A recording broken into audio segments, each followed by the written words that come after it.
Busuk. Mana Pak? Sini datang. Baik. Terlalu. Hei, jangan. Bagus.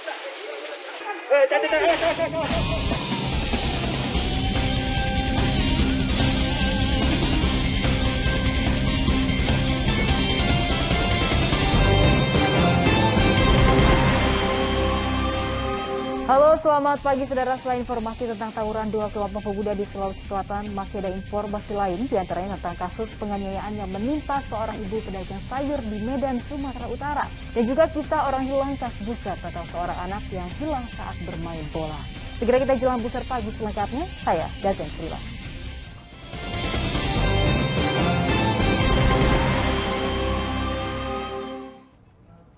Dipicu dendam lama, dua kelompok pemuda di Kota Makassar, Sulawesi Selatan kembali terlibat tawuran menggunakan batu, petasan, anak panah hingga bom molotov. Untuk membubarkan tawuran, polisi menembakkan gas air mata.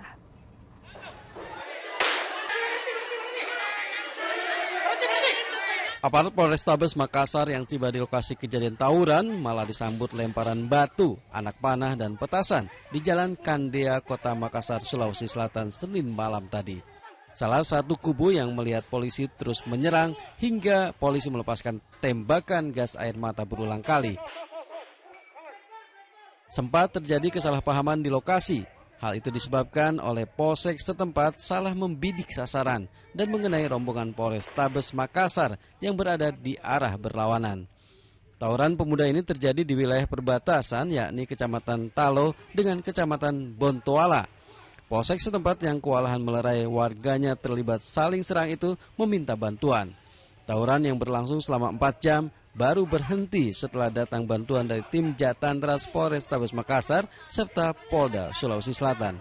Polisi yang melakukan penyisiran hingga ke dalam gang berhasil menangkap 2 pemuda yang diduga menjadi provokator tawuran. Kericuhan kembali terjadi yang dilakukan puluhan emak-emak yang mengepung polisi sebagai upaya menghalangi proses penangkapan 2 pemuda. Bahkan emak-emak menghadang mobil polisi yang membawa 2 tersangka dengan tangisan. Andi Muhammad Sardi melaporkan dari Makassar, Sulawesi Selatan. Puluhan rumah di permukiman padat penduduk di Sape, Bima, Nusa Tenggara Barat, saudara, terbakar pada Senin siang. Insiden kebakaran ini diduga dipicu korsleting listrik di salah satu rumah yang terbakar. Warga permukiman padat penduduk Desa Naru Barat, Kecamatan Sape, Bima, panik saat api berkobar membakar puluhan rumah. Sebagian warga berusaha menyelamatkan barang-barang dan sebagian warga lainnya membantu petugas pemadam kebakaran yang terus berusaha memadamkan api. Kencangnya tiupan angin dan cuaca yang panas membuat kobaran api cepat membesar dan menghanguskan rumah yang rata-rata terbuat dari kayu. Api terus membesar dan membakar 63 rumah. Petugas pemadam kebakaran mengerahkan 4 mobil pemadam untuk menjinakkan api. Diduga insiden kebakaran ini dipicu korsleting listrik di salah satu rumah yang terbakar. Korsleting listrik arus pendek. Berapa jumlah korban atau ada berapa rumah? Untuk sementara rumah 63, tapi ada tambahan laporan 1 tadi dengan plus hangat 1. Belum ada laporan korban jiwa dalam insiden ini. Kebakaran 63 rumah dan 1 rumah ibadah ini membuat puluhan keluarga mengungsi serta menempati tenda darurat yang telah disediakan pemerintah setempat. Riyadi Suli melaporkan dari Bima, Nusa Tenggara Barat. Informasi selanjutnya, saudara, seorang anak berusia 15 tahun di Kota Palembang, Sumatera Selatan, Senin pagi ditemukan tewas di sungai di kawasan 26 Ilir, Palembang. Sebelum ditemukan tewas, korban mengeluh demam dan pusing usai mendapatkan vaksin COVID-19.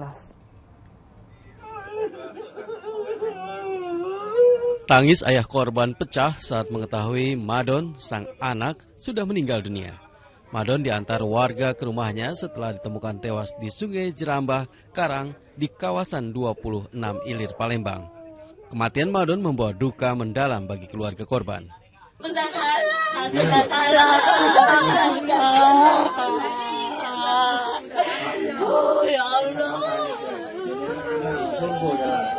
Mayat korban ditemukan oleh seorang anak yang hendak mengambil air di sungai. Saksi melihat sesosok jasad manusia terbaring di dasar sungai yang surut. Temuan ini diadukan pada orang tuanya dan diteruskan pada polisi. Jadi mau mengambil air atau melihat ke bawah itu, lihatnya ada anak tertengkurap, langsung melapor ke mamanya. Jadi setelah warga ramai-ramai mendekati anak yang diduga tercebur di aliran sungai tersebut, ternyata benar anak tersebut ditemukan sudah dalam keadaan meninggal dunia. Pengakuan orang tua korban, putra bungsunya ini sempat mengeluhkan demam usai disuntik vaksin COVID-19. Korban lalu keluar rumah untuk mencari udara segar. Namun mereka tidak menyangka korban justru sudah tidak bernyawa saat ditemukan pada pagi harinya. Nah, sudah suntik vaksin tuh demam, pilek, apa mak aku ni pala peningan mak. Ya sudah jangan tengok lah. Muntah dia tuh muntah terus tuh. Nah, dia anak ibu ni gawat teh manis. Barulah nak digawat ke doktor sehari ni, yang murah bebas dia nak kata ke belok base itu jatuh. Besoklah nak sekolah. Jadi aku tuang ni teh mak tidurlah mak kesian mak tu nak bergawe kat besok ni. Aja tidur, aku dak keluar dia metu. Pak, yo. Iya, tak keluar kan ibu nama dah. Bergawe lah jam 4 pagi lah metu Pak. Anak tadi. Yo. Keluarnya kali jam berapa kali apa ibu bergawe tu kali dia keluar. Diduga korban tewas setelah terpleset ke sungai karena polisi tidak menemukan tanda-tanda kekerasan di tubuhnya. Atas permintaan pihak keluarga, jasad korban tidak dilakukan visum karena akan segera dimakamkan. Dedi Irwansyah melaporkan dari Kota Palembang, Sumatera Selatan. Selanjutnya, saudara, sejumlah informasi kriminal dari berbagai daerah kami rangkum untuk Anda dalam Buser 6.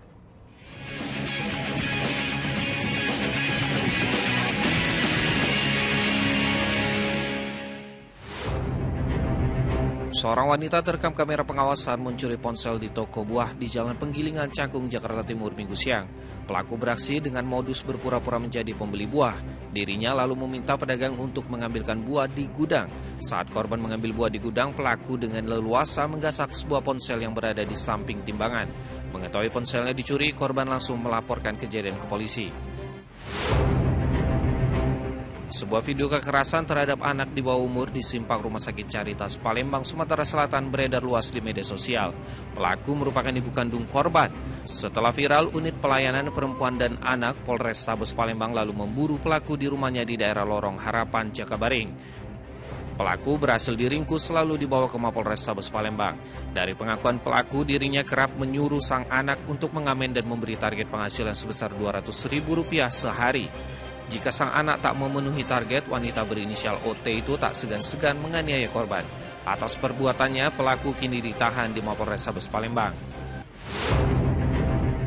Seorang tersangka pelaku jambret di Palembang, Sumatera Selatan diringkus aparat Polda Sumsel.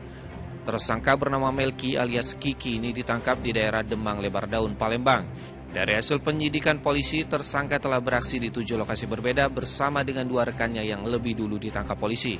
Sebagai barang bukti, polisi menyita ponsel dan sepeda motor hasil menjambret korban. Atas perbuatannya, tersangka terancam hukuman 5 tahun penjara. Aparat Polres Pacitan, Jawa Timur menggagalkan penjualan benih lobster ilegal senilai Rp400 juta. Pengungkapan kasus ini berawal saat polisi menghentikan sebuah mobil pengangkut barang di jalur lintas selatan Desa Purwosari, Kebon Agung, Pacitan. Saat diperiksa, mobil ini membawa 19.000 benih lobster yang dikemas kantong plastik dan dimasukkan ke dalam styrofoam. Polisi langsung mengamankan 2 orang yang membawa benih lobster. Keduanya lalu digelandang ke Mapolres Pacitan. Sementara itu, benih lobster yang disita polisi sebagai barang bukti dilepas liarkan di pelabuhan Pantai Tamperan. Seorang wanita Parubaya di Asahan, Sumatera Utara ditangkap aparat Satreskrim Polres Asahan lantaran mencuri uang arisan. Sebagai barang bukti, polisi menyita uang Rp2,6 juta yang dicuri tersangka di rumah korban. Kepada polisi, tersangka mengaku nekat mencuri uang Rp8 juta untuk menebus hutang perhiasan emas di Pegadaian. Guna mempertanggungjawabkan perbuatannya, tersangka kini mendekam di sel tahanan Mapolsek Asahan dan terancam hukuman maksimal 7 tahun penjara. Aparat Polres Kota Binjai, Sumatera Utara menangkap 3 pelaku sindikat pencurian mobil. Salah seorang tersangka berinisial AAP dilumpuhkan polisi saat diringkus. Penangkapan ketiga pelaku berawal dari laporan korban yang kehilangan mobil di Jalan Jenderal Sudirman, Kelurahan Tangsi, Kota Binjai. Setelah menyelidiki kasus pencurian, polisi berhasil melacak keberadaan para pelaku. Mereka bersembunyi di daerah Medan Marelan dan berhasil dibekuk polisi. Dalam melancarkan aksinya, para pelaku kerap mengganti plat mobil curian menjadi plat mobil TNI. Atas perbuatannya, tersangka terancam hukuman 9 tahun penjara. Saudara, seorang bocah laki-laki berusia 2 tahun di Sangatta, Kutai Timur, Kalimantan Timur hilang saat bermain bola. Selengkapnya adalah kisah orang hilang kasus besar sesaat lagi.